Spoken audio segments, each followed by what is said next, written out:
Okay, let's unpack this. The mission for today's deep dive is to get into the economic sources popping up around artificial general intelligence. We're really looking at how everyone can actually benefit from, the massive productivity gains AI is supposed to bring. It forces us to think way beyond just universal basic income. Right. And what's so fascinating is how the whole conversation has shifted. I mean, fundamentally, we're moving away from the idea of income redistribution, which is basically a tax and transfer system like UBI, to this much more foundational idea of the predistribution of capital. Predistribution of capital. Yeah, the goal is to make sure you own a piece of the new economic engine right from the start instead of just getting a check after all the value has already been created. And that distinction, income versus capital, that really seems to define this whole debate. I know Sam Altman has been very clear about this. He explicitly says he doesn't want just like a check every month. He's all in on what he calls universal basic wealth, UBW.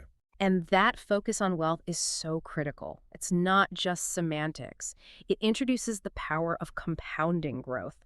Altman's whole idea is centered on ownership. He wants you to have an actual ownership share in whatever the AI creates. So if AI productivity triples, your stake in that economy triples with it. Exactly. It ensures you're participating in something that will, compound and just get more and more valuable over time. Wait, so that compounding factor is the real game changer here.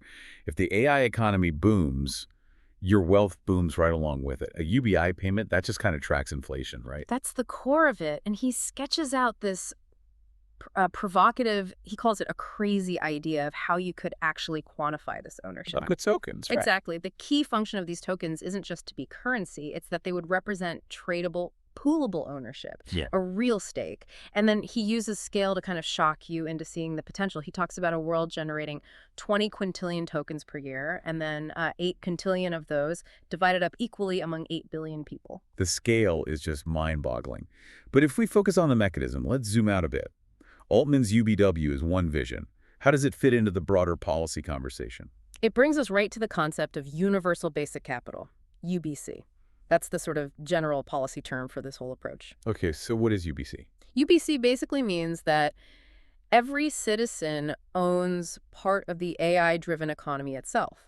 Think of it like national investment accounts or, public wealth funds that hold shares in the companies and the infrastructure that are building our future. So if UBI is like a monthly paycheck?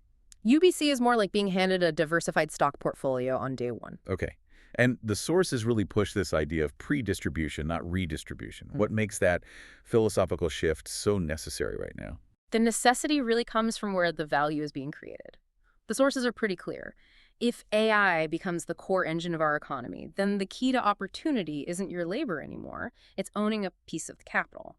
Predistribution means you get that asset before the massive growth happens. It's a recognition that capital access, not a wage, is going to define equality. That makes perfect sense. So we've got Altman's UBW and the broader policy term UBC. The sources also mention a few other variants, right? They do. They all share that core ownership logic, but they differ a bit in what you're claiming ownership of. So first, there's the AI dividend.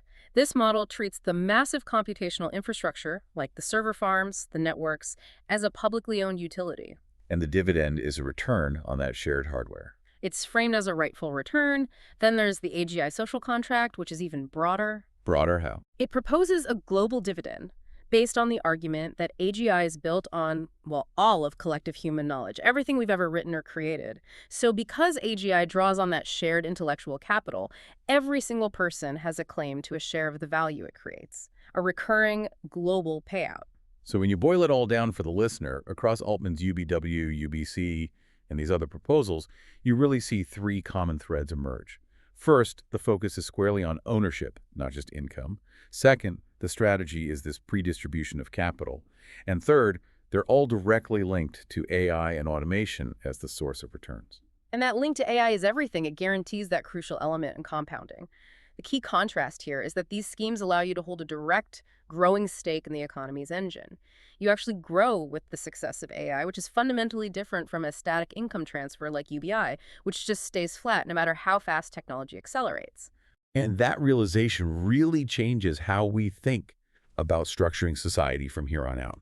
If all of our collective human knowledge is the capital that AGI is built on, What's the most ethical and the most effective way to structure that ownership for the next 100 years? Something to think about as these ideas start to become reality.